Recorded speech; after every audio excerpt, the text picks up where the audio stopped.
It is Friday, November 22nd, 2024. This is another edition of Football Today. It is presented to you by Captain Morgan, the official spiced rum of the NFL. I am Chris Rose, joined as always by Justin Penik and Bobby Skinner. We got producer Jeff, and Connor is watching today, ready to take over the reins. All right, boys, where's your Tommy DeVito shirt? I thought for sure, Skinner, you'd be wearing one today. Oh, it's already packed. I'm going to New Jersey in the morning, so it's already packed in my suitcase. I'm ready to go. I got some spaghetti with me. We're ready. Oh, Penik, are you going to have a matching set? Well, we actually have Tommy Cutlet shirts on the John Boy Media store, shop.johnboymedia.com. So if you want to, I got to buy my shirt, and then I got to wear it to the tailgate on Sunday. How about that? That's adorable. I mean, you guys take photos and post them on social media. I can't wait to make it my new wallpaper. Guys, interesting week. The games are not legendary, which means the finishes will be, because that's the way it always works out. You look at the schedule, you're like, the schedule sucks. And then you get like 5 or 6 games that are right down to the wire. But we're going to start with the last one here in week 12. It's the Monday night matchup. It's out in L.A. It's the Harbaugh Bowl for the first time since John took care of Jim in Super Bowl 47. 34-31 was the final. That's when the Ravens beat the Niners. Now it's the Ravens taking on the Chargers. So you've got the Chargers that are smack dab in the middle of the wild card chase. The Ravens are there as well. First of all, give me your thoughts quickly, Bobby, just on this game in general. Who's got the edge? I think it's the Ravens. I think they have a more powerful unit in their offense. Hey, now. But, hey, we do have the number 2 ranked offense versus the number 1 defense. Mm-hmm. And then the Chargers number 18 offense versus the Ravens number 23 defense. I think both of those are struggling units. You have Herbert, who's the quarterback. They're coming off probably their best game against a bad Bengals defense. But they still have players on that Ravens defense. So I give the Ravens the edge in this one. What's really interesting to me, and I'm really excited for this, the chess match that's going to happen between Chargers defense coordinator Jesse Minter, and Ravens offense coordinator Ravens offense coordinator Tom Monken, because you have the Chargers this year who are operating with the light box. That's 6 or fewer defenders in the box on a league high 82.1% of the time. And they've allied with the loaded box on only 27.2% of their snaps this season. And also, they're operating out of dime and nickel a ton as well, and not a ton in their base defense. I actually think that they've aligned more out of dime than their base defense more this year, according to NFL Next Gen. So the chess match that's going to happen between the Ravens, who, hey, they're going to put heavy personnel on the field. They're going to have Patrick Ricard out there, versus the Chargers. If they're running out there with nickel with 2 or 3 tight ends on the field, are you still going to have your corners that's going to step up, your safeties that's going to step up and stop the run? So the chess match that's going to happen schematically this game between the Ravens offense and the Chargers defense, I'm excited to see how each attack each other. And also the Chargers, although that defense has been very good, is coming off a season high in points allowed. They gave up 27 to Joe Burrow and the Bengals last week. Their edge rushers of Mack and Bosa are both a little dinged up. Here's the interesting numbers that I came across. Lamar Jackson has faced the number 1 scoring defense 3 times in his career. He has won all 3 of those games, 8 touchdowns accounted for, and no interceptions. So something good happens, which is, I think, something he needs, because I think after last week's poor performance in Pittsburgh, where they scored a season-low 16 points, everybody's back to the narrative, when the lights shine brightest, Lamar doesn't play as well. Well, here's another opportunity for him on Monday night. I suppose the bigger question is that both of these teams feel like they're driving toward the playoffs. They feel like they're both built for the postseason, whether it's bad weather or not. Bobby, which one do you think could charge further, if you will, come January? Well, see, to me, it's clearly the Ravens. But I actually have bigger pictures on that. Like, if the Chargers aren't a Super Bowl contender, the Ravens are viewed as that. But if they are Super Bowl contenders, you should not lose 2 games in a row to the Steelers and Chargers. Like, it's as simple as that. Like those are good teams. Those are teams that you should not lose 2 games in a row to if you're a legit Super Bowl contender, which I think the Ravens, front office and head coaching staff and quarterback believe they are. So, like, they need to win this game. And again, the Chargers have the number 1 defense. And you guys know I talk about the Chargers a lot. Part of that is the opponents they face, right? They're not top 10 in total rushing or total passing. They're good in, like, the EPA stats, top 5. But, like, they played some really bad opponents. If they played, a number 1 schedule, They might be 11th in defense. So it's to me the Ravens need to be the better team than the Chargers. If they're not, I think it's an issue. Yeah, I think talent's gonna win in the postseason, but you also see teams that don't make mistakes in the postseason. Those are the teams that are able to prosper, right? And the Chargers do a good job of not getting a lot of penalties, and the Ravens are the most penalized team in the National Football League. The Ravens are, some receivers are dropping the ball. They're dropping the ball in key moments too. Their losses this year, the Ravens, I feel like have been kind of like the Ravens lose a game, and it almost feels like they don't lose the game because their opponent's better. They lose the game because they shoot themselves in the foot. So that's what the Ravens need to avoid this Monday against the Los Angeles Chargers. You cannot shoot yourselves in the foot. You shouldn't be the reason why you lose the game. Well, their losses this year are by 7, 3, 5, and 2 points. So they are in every freaking game that they play in. On the other side of things, Bobby, you talked about the kind of cakewalk schedule, if you will, that the Chargers have played. They have beaten one winning team, that is the 6-5 Denver Broncos. Their other wins are against a pair of 4-win teams in the Bengals and Saints, a 3-win team in Carolina, and 3 2-win teams in Tennessee, Cleveland, and the Raiders. Their losses are to division leaders in Kansas City, Pittsburgh, and Arizona. I do think, though, that they're one of those teams that continues to get better, in part because they're under their first year of Jim Harbaugh. I think that offensively, remember the first 4 games of the year, Herbert didn't throw for more than 180 yards. He was also now hurt. He's back to the kind of quarterback that we saw the first 4 years of his career. Yeah. If that defense, those edge rushers can get a little bit healthier, I think they're going to be a real tough out come January. If I had to answer the question, which I do, I still would pick Baltimore as the team that could go further, but it's not by a significant amount over the Chargers. And hey, maybe if the Chargers were coming off a loss to the Bengals and Ravens off a win versus the Steelers, we could make the argument that this is a Chargers win here. But Ravens can't lose 2 games in a row to the Steelers and Chargers. They shouldn't be a team that does that. So that's your prediction. Justin, how about you? Yeah, I'm going to... Easy. I know. That was tough. That was quite a noise. Whenever we ask you these, it noise. sounds like it's the most surprising thing. Like every game we do a prediction, and then I hear this like elephant noise out of you. But then there's doubt. Yeah, give me the Ravens. They're not losing 2 games in a row, and the NFL works in mysterious ways. The Chargers aren't going to go win 5 games in a row. I know. I feel the same exact way, which is why I'm going to go with the Chargers. Oh, here. I just feel like being different today. Oh, yes. That's exactly where I am. By the way, what are the overall standings? Give those to us quickly. Connor, throw me my phone. Oh, my God. I gave him my phone for the Who's softball. Connor? I just told you who Connor is. He's Our new producer. New guy. Get him on the mic. No, not yet. We'll do that. Save that for when he's fully entrenched in the 401k program at John Boy. We don't have that anymore. Oh. Our producer-ish, Rich Or wait, Blunk. we have it. They don't match anymore. Our producer-ish, Rich Blunk on YouTube. Week 11 pick update. I went 9-13 last week. Hello. Bobby went 8-13. They don't play 22 games. I went 9-4-13.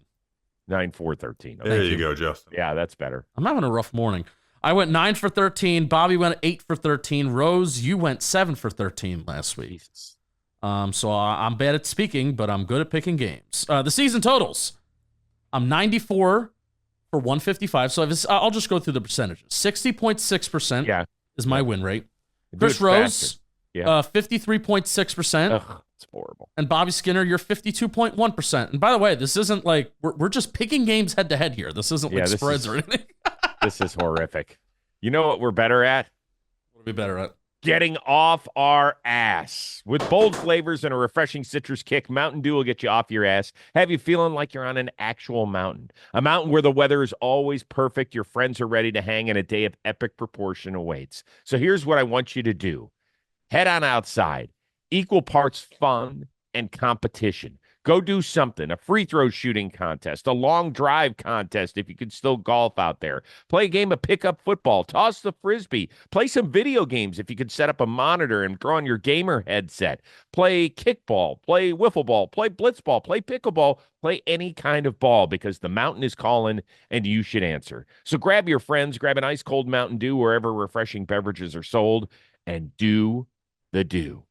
And also grab one of those refreshing beverages every Tuesday, Thursday, and Sunday, 7:30 p.m. Eastern. There's a brand new Blitzball game coming your way. Here's a taste of the latest.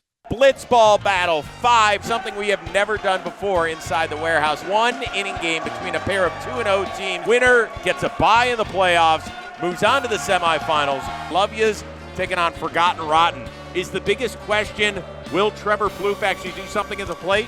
100%. That is the only question I have. Will Trevor's bat show up? Because it hasn't been here to this point. For me, you're 100% right. It's all on Plouffe. There's no way that Trevor Plouffe, 106 big league home runs, stays quiet at the plate. He's eventually going to break out. It's hard to pick against a guy who's done what he's done in his career, and not only that, but done what he has done in the warehouse. I'm taking Forgotten Rotten. I'm taking Forgotten Rotten as well. I agree with you. Trevor's been really good on the mound, and Shelfie surprised me, so I'm going with Rotten. My preseason MVP pick was my Baseball Today partner in Trevor Plouffe because he hit over 700 a season ago, but you'll have to see for yourself. It is Blitzball Battle 5, presented to you by DraftKings. So once again, that is coming your way every Tuesday, Thursday, and Sunday, 7:30 p.m. Eastern, as we are inching closer to the postseason. We cannot wait to see you. All right, some team from the NFC West will make it to the postseason party. It is the most closely contested division in the NFL. This weekend, division-leading Cardinals are at Seattle. You've got the Rams playing host to Philly on Sunday Night Football. You also have the Niners at Green Bay. Right now, it's the Cardinals at 6-4. The other three teams are 5-5, with San Francisco bringing up the rear. Penik, who has got the edge the second half of the season? Who is walking away an eventual division winner? I think it is Arizona. Because if you look at, I know Bobby's big on San Fran right now. I think if they lose this game, their playoff probability goes down to like the teens. But if they win against the Packers, playoff probability goes up to over 50%. So this is a huge game for those 49ers. But I think the Cardinals have somewhat of a favorable schedule. They play the Seahawks twice. All depends how you match up against those Seahawks, which I actually think that they match up pretty well. They play the Vikings, a little bit more of a, maybe a susceptible team now. Patriots, Panthers, blah. Rams could be blah by week 17. And then week 18, you finish off the season with the 49ers. So I actually think the Cardinals have the advantage. I understand their defense isn't great. They're bad on third down, but they are pretty good in the red zone. I love the Cardinals on third down. I love the Cardinals, how they don't face a lot of third downs in the NFL. I think their offense is humming right now. I think it could even get better. I think the Cardinals have the advantage right now. I mean, I think the game with the Seahawks is a toss. The 49ers are just the supremely talented team who's been there and done that in this division, and they're one game back. Do they have the best record in the division? No. And are their special teams an issue? Yes. But if it wasn't for their special teams and we're just looking at offense, defense, this is the most winning team. But they have blown games late, like the Rams and, because of special teams blunders. And they need to figure that out. But they're the supremely talented team in the division. And with 7 weeks left on the schedule, I'm taking the supremely talented team that's one game back and has been there and done that. I think the problem is with the Niners, sometimes it's just not your year. And this isn't diving deep into football, but this is just basically looking at their team, looking at all these old guys stumbling around because they're all banged up, right? McCaffrey, Trent Williams, George Kittle, who did say that he's going to play after missing last week's loss with a hamstring. There is one other thing, and Bobby, you mentioned it, their propensity to blow leads this year. 3 of the Niners' last 4 losses have come by 3 or fewer points. All of those were divisional games, and all of those games they led at some point in the fourth quarter. Now, that's a bugaboo that's hard to shake, man, because even though that they have the most experience, and even though that they've been in the NFC title game in 4 of the last 5 seasons, that's a real problem. That is a real problem. I don't know what's going on there. I don't know if it's coaching. I don't know if it's the defense's inability to get a key stop like last week when Geno just ran right through him and eventually to a win with less than 20 seconds to go. But I look at that murderous schedule because after this game at Green Bay, it's at Buffalo, home against Chicago, home against the Rams, at Miami, home against Detroit, and at Arizona. That's one of the toughest schedules you've got going in the NFL because everybody there, except for Chicago, in my opinion, will be playing for something. And I am worried about them. Can I really, though? I don't think I can pick Arizona. I think the Rams, if they get past Philly this week, and that is going to be a tough as hell game because you're talking about an Eagles team that's ripped off 6 in a row, and their defense has been the best in football since that 2-2 start. I think that if the Rams can win Sunday night, I think they're going to be the team to beat in the NFC West. I have a quick question about the Rams. I was thinking about it this morning on the train ride. You know, I take my train rides sometimes. I do some NFL prep, look at some stats, stuff like that. I feel like the Rams are a team, you're either really watching them and everybody's talking about them and you're locked into the Los Angeles Rams, or they're almost just like, they're just there. Like the last couple weeks, you know, since I think even since they've gotten healthy at the receiver spot, the last couple weeks, and they've kind of like faded off a little bit. We've barely talked about them, and I feel like you've kind of barely even seen them. Well, that's because they've won 4 or 5 games, but that one loss was the Monday nighter at home against Miami. Right. So that might have been the only chance where people have seen them on a national stage and felt like, oh, well, this is the Rams. Like I keep hearing about them, and they've got this good young core on defense. And, you know, the problem is that every time Stafford drops back or Kupp or Nakua goes into a pattern, you feel like one of the 3 is going to break on a given play. That's my worry for them, is can they stay healthy for the rest of the year? Yeah. Because they're a pretty good team. Like I said, a lot of it is predicated on my choice of them winning the division is predicated on them winning this game, which is going to be really, really tough. I don't know. What do you think? There's a possibility that we could have 4 6-5 teams this weekend. That would mean Seattle beats Arizona. It would mean that the Rams beat Philly and that the Niners win on the road at Green Bay, which will not be easy. What do you think? You think we're going to see 4 6-5 teams after the weekend, Bobby? No, the probability of that is pretty tough. And I think the Cardinals beat the Seahawks at the end of the day. So that's why I'm not picking it. But it could be close. All right, well, why don't we do our picks? So we'll start with that one featuring the 2 division teams up in Seattle. You have Arizona in that one. Penik? I also have Arizona in that one. I'm getting on the Arizona bandwagon, and then they're going to fail me. I just know it. You know, I think last week unlocked something for Geno and the crew. Although even during the times when Seattle was really good, Arizona would win up there in years that they were garbage. But still, I'm going to take Seattle. I'm going to see 4 6-5 teams. What about the Niners at Green Bay, Bobby? Niners, they've beaten Green Bay in the playoffs the last couple times. They know how important this game is right now. They're going to win it. Go, Pack, go. Bada bing. So the Niners, it's like last week's Bills-Chiefs game where one team dominates the regular season. That would be Green Bay. And the other team dominates the postseason. That's San Francisco. And I don't know why in the world I think it's going to flip. It's not. I'm going to go with Green Bay to improve to 8-3. And finally, the Sunday nighter, Eagles at the Rams, Bobby? I got the Rams. I'm really excited. Justin said that I love watching the Rams. Part of it is because I thought they were the best draft class this year when we did our draft recap episode. And man, it's showing out. Jared Verse, Braden Fisk, Cam Kinchins had an interception and a forced fumble last week. He's got 3 on the year since he's been starting. Bo Limmer was starting for them for a while. Jordan Winneting was, impacting them when their guys were hurt. I got the Rams. I think they got the better QB in this matchup. He'll be able to handle a Fangio defense. I think it's starting to get a little too fun and almost too good to be true in Philadelphia. Winners of their last 6. This is the second primetime matchup that they're going to have in a row. They got the win against the Commanders last week. Man, what a stretch. Commanders, Rams, Ravens. Give me the Rams. I hate it, though. I hate it. Well, the Eagles are coming off of that mini bye since they did play on Thursday. They should be well rested, feeling good. The long trip won't bother them. I think Philly's going to win this one. Don't love it, but you know what? Philly takes over when they get to the West Coast. This is going to be like one of those Niners games for the Rams. I mean, Matt Stafford might have to use a silent count at home. So I like Philly in this one. All right, we still have a little bit more to go as we have more Week 12 matchups. But first, Penik, take it away. Oh, this episode is brought to you by, and the show, by the way, Football Today, is brought to you by Captain Morgan, the official spiced rum sponsor of the NFL. Legends start when you follow the captain of this season. You could score a legendary drop on November 22nd. You can unlock the most legendary collab of the season created by Captain Morgan, Super Bowl icon Victor Cruz, and streetwear visionary Kid Super. Get ready for a one-of-a-kind collab you won't want to miss. Fans 21 and over, you can head to followthecaptain.com to learn more and snag yours when it unlocks on November 22nd. That's followthecaptain.com.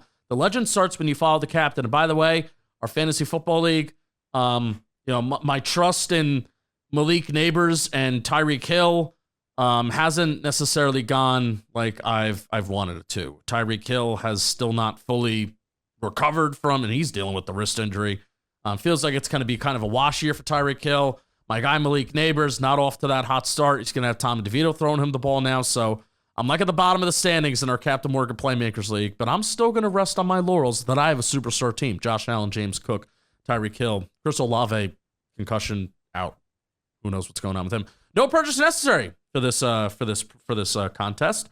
US 21 and over, 25 plus for the grand prize. It ends on March 5th, 2025. Subject to drawing deadlines for specific prizes, subject to rules at www.captainmorgan.com/follow the captain. Sponsor Diageo Americas Incorporated, New York, New York. Captain Morgan Original Spice Rum, 35% alcohol by volume. Captain Morgan Rum Company in New York, New York. Drink responsibly. It's the captain's orders. You will be glad you did. Glad you did. Definitely be glad you did. Okay, so if you look at the rest of the schedule, it's kind of shitbag games. So you've got one dominant team and one team that's like, man, where are we picking in the 2025 draft? There's going to be at least one upset out there. Find it for me, Bobby Skinner. Find it. Well, I don't know if it's quite an upset because I'm undefeated in Giants games that I've attended, and I'm going to the New York Giants game versus the Tampa Bay Buccaneers this week. Oh, nice. In your Tommy Cutlets shirt. Do you have a sweatshirt available in that? Because it's going to be kind of brisk. I got my, Talking Giants draft hoodie. Maybe I have to put some long sleeves underneath that. It'll be 50 degrees. That's pretty damn cool. I mean, that's colder than I've experienced in a lot of time, Justin. I guess that's true. In reality, though, I'm kind of enthralled by Drake May, and seeing him go against the Dolphins as a 7-point underdog should be fun. Hush. So which one are you taking, Giants or? I'll take the Giants because Justin seems to have one ready to go. Yeah. Okay, what do you got, Tommy Penik? DeVito, as much as like me and Justin are probably tired of the whole cutlets like that does get people's attention. So yeah. Giants also cutlets eventually is not an Italian food. It's just what Tommy liked. It is true. Well, when you put some mutts on it like he does. Yeah, well, you could put that on anything, and now we got an Italian dish there. Oh, I love it. Giants don't have a win at home yet. They're 0-5. Are they the only team in the NFL that doesn't have a win at home so far this year? No, the Cowboys. Oh, how fun! They're gonna say, hey, something's got to give Thanksgiving. The Giants are fun and interesting. Tommy DeVito went 3-3 last year, but give me the Patriots and the Dolphins, man. Patriots are 3-8. Dolphins are 4-6. Drake May is one of the more fun players to watch in the NFL right now. Because he's young, because he's the rookie. And I think what he's doing in New England, like think of how we were talking about this Patriots offense with Jacoby Brissett. Like Rose, you were like, they're putting me to sleep. They put everybody to sleep. And now with Drake May, it's become like, oh, this is fun and interesting. And this is we're talking about this is kind of a guy that you can build around with the staff that they have right now. And nobody was thinking that at the start of the season in camp. I'm like, this kind of looks bad. Then they trade away Judon. And it's like, this is just going to look bad. And now, like, the Patriots are a watchable product because you have Drake May, who is running the ball around. He's making plays out of structure, which is what you signed up for if you're a Patriots fan and if you were a Drake May fan coming out of North Carolina. So I'm just excited to see if Drake May, Dolphins defense pretty good so far this year. I think it's the most reasonable expectation for an upset this weekend. Yeah, I think, though, they're going against a pretty, I'm not going to say good team, but a team that is getting hot and now can smell it, that they feel like they're still in playoff contention, and that's the Miami Dolphins. With all that being said, I am not confident about this, but I am going to go with it anyway. The Denver Broncos have everybody's attention because Bo Nix is playing extremely well. Threw for a career best 307 yards last week, 4 touchdowns. They took care of a division leader in the Atlanta Falcons, and now they're feeling good. And I don't know why I'm doing this, but they're going to go to Las Vegas and they're going to take on the Raiders. So here's part of my reasoning. Let me see if I can stick with this. Denver won the earlier matchup between these teams. Raiders actually jumped out to a 10-0 lead, and then I think the Broncos outscored them like 34-8 the rest of the way. Denver has not swept this season series in a decade. A decade. They have never won a game in the Raiders' new stadium. Last time they won a game on the road against the Raiders, it was back in Oakland. So all of that is going for you. Other than that, I don't have a reason that I'm picking the Raiders. Maybe you could throw the ball to Brock Bowers 87 times this weekend. Maybe that's what it'll work on. And I'm praying to God that the Raiders' offensive line can keep Denver's pass rushers away from Gardner Minshew, because the Broncos do lead the league in that category. So that's the thing that scares me. That is my not-so-confident upset special. Yeah, I thought about this one too, because it's just like, all right, how good are the Denver Broncos? But just the Raiders are... No, they're a train wreck. I think the Raiders end up with the worst record in the NFL this year. Now that the Panthers won. Very possible. The question is, will Dion Letchador end up in Las Vegas? Doesn't it seem like that's where they want him to go? I know everyone did this Dallas thing this week, and that's just totally fake. Like they just re-signed Dak, and he has a no trade clause, so that's just not going to happen. Right. But Dion going to go to Vegas too, and that would be the... Well, I don't even know about as a coach, but it felt like Shedeur to Las Vegas has been something that people have talked about in back channels. I will say this about having worked with Dion. I don't know if he wants to coach at the NFL level. I really don't. I don't know why he would, anyways. His number one thing is helping young guys get through life. Like, you can't do that at the NFL level. You can do it in college, and he's done it remarkably well. It really is an incredible. That being said, I mean, I'm sure he'd love to coach his son. Wouldn't that be nuts? Dion really is one of the most interesting, sports figures of the last 40 years. Incredible. I mean, remember he came back after like 2 years off with the Ravens? Yeah, and had no feet. He had bad feet. Couldn't run. Dude, his feet are just, oh, man. They were rough. All right, so let's do some selections. First of all, your upset special. You had the Giants over the Bucks, Bobby. How about in that game? Penik. Well, are we solidifying that Bobby is picking the Giants over the Bucks? Yeah, that's what he said. Okay. I'm going to go with the Bucks. The Giants don't win. Bucks, I believe, are coming off of a bye. I'm not a big Tommy Cutlets guy, so sorry, I'm going to go with the Bucks as well. Penik, you picked the Patriots over the Dolphins. I'm going to go the opposite way. I think Miami hangs on. I think it is a tight game, but I think the Dolphins will win it. Bobby? Patriots. Okay. Wow, we got two for the Patriots. I had the Denver Broncos losing to the Raiders in Las Vegas. What say you, Bobby? Let's go Denver. Penik? 7-5 Denver Broncos. Did you know Bo Nix and Kyler Murray are the two quarterbacks in the NFL with 5 runs over 20-plus yards this year? Bo Nix and Kyler Murray. Wow, very good. All right, let's get to some of the other games we didn't touch on. The Vikings, 8-2 at revamped Chicago. Bobby Skinner. Vikings. Too much for the Chicago offense to handle. I'll also go Minnesota. I think Chicago. Minnesota has had some cracks in their system, even though, and I think back-to-back road weeks. Got some crack in their system. Yeah, not cracks. Detroit, 9-1 for the first time since the 1934 season on the road at Indy, Bobby. You flipped out for me for a second. Detroit. Do they win by 21 or Detroit, more? Everyone, pick Detroit and let's move on. Do they win by 21 or more? Detroit. Okay. All right. Dallas at Washington. I've got Detroit, by the way, as well. Bobby? Washington. Dallas is done. Same. Let's see here. Yeah, I'll go with Washington at home. Kansas City at Carolina, Bobby. Upset special. Chiefs get back on track. Penik? Yes. Yeah, really bad games outside of the ones we talked about. Yep, same here. And finally, Tennessee at Houston, Bobby Skinner. Tennessee upset. Ooh. Penik? Houston. I have got Houston as well. For Bobby and Justin and Jeff and Connor, I am Chris. We'll see you next time here on Football Today, presented to you by Captain Morgan, the official spice rum of the NFL.